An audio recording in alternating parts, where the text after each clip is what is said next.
इतने क्रिस्पी और इतने मज़ेदार से चिकन पैटीज़ बने हैं कि मैं कहती हूँ कि क्या ही बात है। और इनको बनाना बहुत ही आसान है और कौन कहता है कि वो चिकन पैटीज़ घर में नहीं बना सकता। जिस तरीके से मैंने आज ये पैटीज़ बनाए हैं, हर कोई बहुत ही आसानी के साथ इनको घर में बना सकता है। तो चलिए इसे बनाना स्टार्ट करते हैं। बिस्मिल्लाहिर्रहमानिर्रहीम। अस्सलामुअलैकुम। क्या हाल-चाल हैं, कैसे हैं आप सब के सब? मैं हूँ शाज़िया और आप देख रहे हैं आपका अपना चैनल शाज़िया की बातें। आज मैं बना रही हूँ चिकन पैटीज़, वो भी घर में बड़े ही आसानी के साथ। तो सबसे पहले मैंने लिया है आधा किलो मैदा। इसको अच्छे तरीके से छान लिया है। छानने के बाद अब इसके अंदर मैं डालूँगी घी। वैसे तो इसमें घी बहुत ज़्यादा ठंडा करके डाला जाता है, लेकिन आज जिस तरीके से मैं आपको ये चिकन पैटीज़ बनाना सिखाऊँगी, ये बड़े ही आसानी के साथ बनेंगे और आपको कोई मसला भी नहीं होगा। घी 2 बड़े चम्मच डालने के बाद 1 अदद अंडा इसके अंदर मैंने डाल दिया है और अब मैं डालूँगी 1 खाने का चम्मच नमक। और अब इन सारी चीज़ों को मैदे के अंदर अच्छे तरीके से मिक्स कर लेना है। पहले तो इसको ना मिक्स कर लेंगे और इसकी ना ऐसे मुठियाँ बना बना के मैं आपको दिखाऊंगी कि ये आटा इस तरह का बन चुका है। ये देखिए इस तरह करके बिल्कुल सारी अच्छे से मिक्सिंग हो जाएगी। तो फिर इसके अंदर डालना है पानी। पानी डाल डाल के तो इसको गूंदना है। पानी इतना ज़्यादा नहीं डालना कि ये आटा बिल्कुल ही पतला हो जाए और ना ही इतना ज़्यादा कम डालना है कि ये बिल्कुल जो पैटीज़ की डो है वो बिल्कुल हार्ड हो जाए। बिल्कुल मीडियम रखना है इसकी डो को। ये देखिए अब मैंने आटा गूँध-गूँध के इतना ज़बरदस्त सा पानी की मिकदार वैसे इसके अंदर बहुत कम गई है। बहुत ही सॉफ्ट सा, बहुत ही स्मूथ सा आटा गूँध लिया है। तो अब मैं इसको स्लैब को अच्छे तरीके से साफ़ करके इसके ऊपर आटा डस्ट करूँगी और ये जो मैंने चिकन पैटीज़ के लिए डो तैयार की है, अब इसको रख दूँगी मैं काउंटर के ऊपर और अब इसको अच्छे तरीके से बेल लेना है। तरीका बड़ा आसान है। मैंने एक अपने ही मेथड के साथ आज ये चिकन पैटीज़ बनाए हैं। अब एक बड़ी सारी रोटी बेल ली है तो अब मैं इसके ऊपर फिर से घी लगाऊँगी।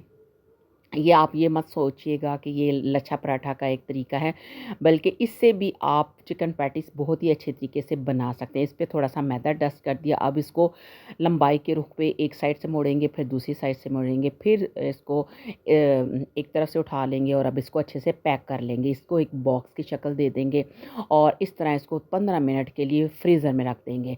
ये अच्छे से सेट हो जाए और जैसे ही 15 मिनट गुज़रे, मैंने ये वो वाला मेथड तकरीबन 1 से 2 दफ़ा किया। अब फिर से दोबारा मैंने इसको एक लंबाई के रुख पे बेल लिया है और बेलने के बाद इसके ऊपर मैं फिर से ऑयल नहीं, घी लगाना है। घी लगाया, घी ज़्यादा ठंडा होगा तो वो ज़्यादा अच्छी बात है, लेकिन बहरहाल आज का तरीका बिल्कुल मेरा अपना है और बड़ा ही आसान है और आप इसको ज़रूर ट्राई कीजिएगा। यकीनन आपको भी ये जो तरीका है अच्छा लगेगा। अब मैंने लंबाई के रुख पे इसको हल्का-हल्का सा फ़ोल्ड करना शुरू कर दिया। बिल्कुल इसको ना मज़बूती के साथ ना फ़ोल्ड करते जाएँगे ये, ताकि ये अंदर ना अच्छे तरीके से प्रेस होता जाए। ये देखें बिल्कुल इस तरह का। जो इसकी चिकन पैटीज़ की डो है ना, ये बड़ी मैंने अच्छी गूँधी है। ना तो ये बहुत ज़्यादा हार्ड है और ना ही बहुत ज़्यादा सॉफ्ट है। अब इसको लंबाई के रुख पे करके तो अब मैं ये जो पिज़्ज़ा कटर है उसके साथ इसके ना पीसेस कर लूँगी। आपने जितने साइज़ के या जितनी भी मतलब बनाने हैं पैटीज़, उतने ही इसके ना पीस करके तो फिर मैं आपको दिखाती हूँ। ये देखिए इस तरह कर कर के मैं सारे पीस ये सारे मैंने कर लिए हैं। ये सीधे करके मैं आपको दिखाती हूँ इस तरह करके। ये देखिए अब इसके अंदर बहुत सारी लेयर्स आ चुकी हैं। ठीक है? ये आपको तरीका कैसा लगा आपने मुझे ज़रूर बताना है और अगर आपको मेरी वीडियो ज़रा भी अच्छी लग रही है तो इसको लाइक कर दीजिए, शेयर कर दीजिए और अगर आप मेरे चैनल पे न्यू हैं तो मेरे चैनल को सब्सक्राइब कर लीजिए। ठीक है? अब हम इसकी कर लेते हैं फिलिंग तैयार। उतनी देर में वो सारे पीसेस मैंने रख दिए हैं फ्रिज के अंदर और ये बटर लिया है मैंने तकरीबन 4 से 5 चम्मच और अब इसको लो फ्लेम पे पहले इसको मेल्ट करेंगे।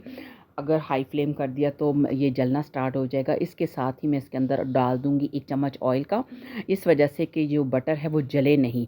ठीक है? बैलेंस हो जाएगा। अब इसको गरम करना है और इसके अंदर 1 चम्मच पिसा हुआ अदरक और लहसुन डाल देना है। ठीक है? इसको हम ना हल्का-हल्का सा फ्राई करेंगे। हमने इनका कलर गोल्डन नहीं करना। हम इसकी चिकन पैटीज़ की फिलिंग तैयार कर रहे हैं और बिल्कुल इनको वो भूनना या बहुत ज़्यादा गोल्डन बिल्कुल भी नहीं करना। अब जैसे ही इसकी हल्की-हल्की सी बुनाई होनी स्टार्ट हो जाएगी। इसके अंदर एक मीडियम साइज़ का प्याज लिया था, इसको चॉप कर लिया है तो वो भी डाल दिया है। अब प्याज़ों को भी हल्का सा ट्रांसपेरेंट करना है, इनको भी हमने गोल्डन बिल्कुल भी नहीं करना। कर आपने इस चीज़ का ध्यान रखना है, क्योंकि आप जब किसी चीज़ की फिलिंग तैयार करते हैं तो उसको बहुत ज़्यादा नहीं भूनना, ठीक है। इसका भी कलर ट्रांसपेरेंट हो चुका है। तो अब इसके अंदर मैं ऐड करूँगी हरा धनिया थोड़ा सा कटा हुआ, इसको भी अच्छे से मिक्स कर लेना है। हरा धनिया डालने के बाद 2 से 3 बारीक हरी मिर्चें थी, यानी कि उनको मैंने बारीक बारीक काट लिया, वो डाल दिया है और इनको भी अच्छे तरीके से मिक्स कर लिया। देखिए इस दौरान भी उसका कलर चेंज नहीं हो रहा प्याज का। अब इसके अंदर सारा जो प्याज है वो साइड पे रख के 1 चम्मच मैदा डाल दिया है और मैदे को भूनना है। उतना भूनना है कि इसमें से जो मैदे का कच्चापन है ना वो ख़त्म हो जाना चाहिए। इसका कलर हल्का-हल्का सा जब गोल्डन आना स्टार्ट हो जाएगा तो ये देखिए हल्का-हल्का सा इसका कलर चेंज होना शुरू हो गया और इसकी खुशबू आना स्टार्ट हो गई। तो उसके अंदर मैं अब डाल दूँगी मैंने ना तकरीबन लिया था 1 पाव चिकन, उसको मैंने पहले से बॉयल कर लिया, उसको शेड कर लिया, यानी इसके छोटे-छोटे से पीसेस कर लिए, रेशे कर लिए, उसको भी डाल दिया मैंने इसके अंदर। उसको अच्छे तरीके से मिक्स कर लेना है और अब हम इसके अंदर ऐड कर देंगे दूध। दूध इस वजह से कि जो मैदा डाला है वो इसके साथ घुल जाए और जो हमारा जो इसकी फिलिंग है चिकन पैटिस की वो एक सिमट जाए, यानी बिखरी ना लगे। इससे मैदे से इसका फ़ायदा होगा। अब स्पाइसेस जो डाले हैं वो है काली कुटी हुई मिर्च, ये है आधा खाने का चम्मच, और इसके साथ ही कुटी हुई लाल मिर्च, ये भी है आधा खाने का चम्मच, और इसके बाद मैं इसके अंदर डालूँगी नमक। नमक भी है आधा खाने का चम्मच, और ये सारे मसाले डाल के इनको अच्छे तरीके से मिक्स कर लेना है ज़बरदस्त। और ख़्याल रहे कि फ्लेम को मैंने लो रखा हुआ है।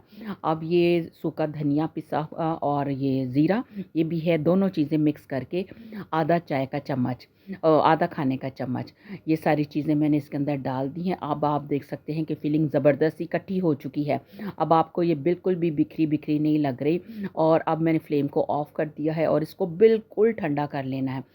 ये इसको ज़रा भी गर्म नहीं रहना चाहिए। अब स्लैब को एक दफ़ा से फिर से साफ़ कर लिया है और इसके ऊपर मैदा डस्ट कर लिया है, और एक मैंने वो उठा लिया है पीस जो हमने काट के रखे थे, और हल्के हाथों के साथ इसको प्रेस करना है ताकि जो अंदर की लेयर्स हैं वो ख़त्म नहीं होनी चाहिए। अगर ज़्यादा ज़ोर से मैं प्रेस करूँगी ना तो ये जो हमने लेयर्स बनाई हैं वो सारी ख़त्म हो जाएंगी, ठीक है। अब इस तरह करके मैं इसकी ना तो बहुत ज़्यादा मोटा इसको बेलूँगी और ना ही बहुत ज़्यादा बारीक।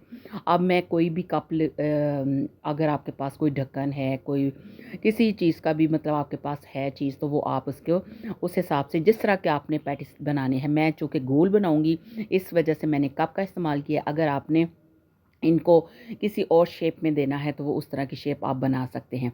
अब ये देखिए, अभी मैं समझ रही थी कि इसका ये अलग हो चुका है, लेकिन ये अलग नहीं हुआ। इसको लगता है कि दोबारा कप से इस तरह गोल-गोल करके थोड़ा-सा और ज़्यादा घुमाना है, ताकि जो अलग एक्स्ट्रा जो इसका पीस है वो अलग हो जाए और जो हमारे पास पैटिस की शेप है वो अलग से हो जाए।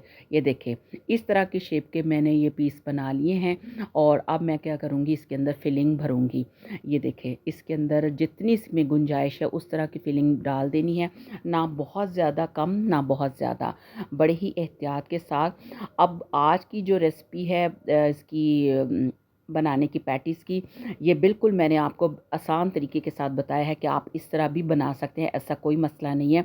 और अगर ये चीज़ आप नहीं बना सकते तो आप बाज़ार से बने बनाए इनके वो ला सकते हैं, पफ पेस्ट्री की इस तरह के रोल, तो वो भी आप बड़े ही आराम के साथ फिर इस तरह पैटीज़ तैयार कर सकते हैं। आप एक फ़ोर्क लेके उसके साथ इनके किनारों को मैं दबाऊँगी ताकि वो बंद भी हो जाएँगे और उस पे बिल्कुल एक चिकन पैटी की एक अच्छी-सी शेप भी आ जाएगी। ये देखिए, हर तरफ से घुमा के मैंने इस तरह करके कितनी ज़बरदस्ती इसकी शेप बना दी है। आप चाहें तो इस तरह की शेप बना लें, या अगर आपको कोई और शेप पसंद है आप वैसी भी बना सकते हैं।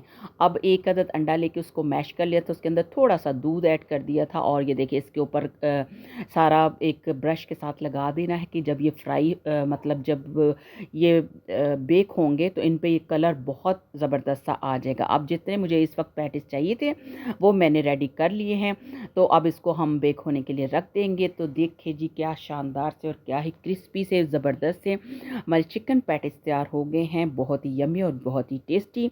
और आज की आपको ये रेसिपी कैसी लगी मुझे ज़रूर बताइएगा। मिलते हैं नई वीडियो के साथ, तब तक अपना रखिए ढेर सारा ख्याल। अल्लाह हाफ़िज़।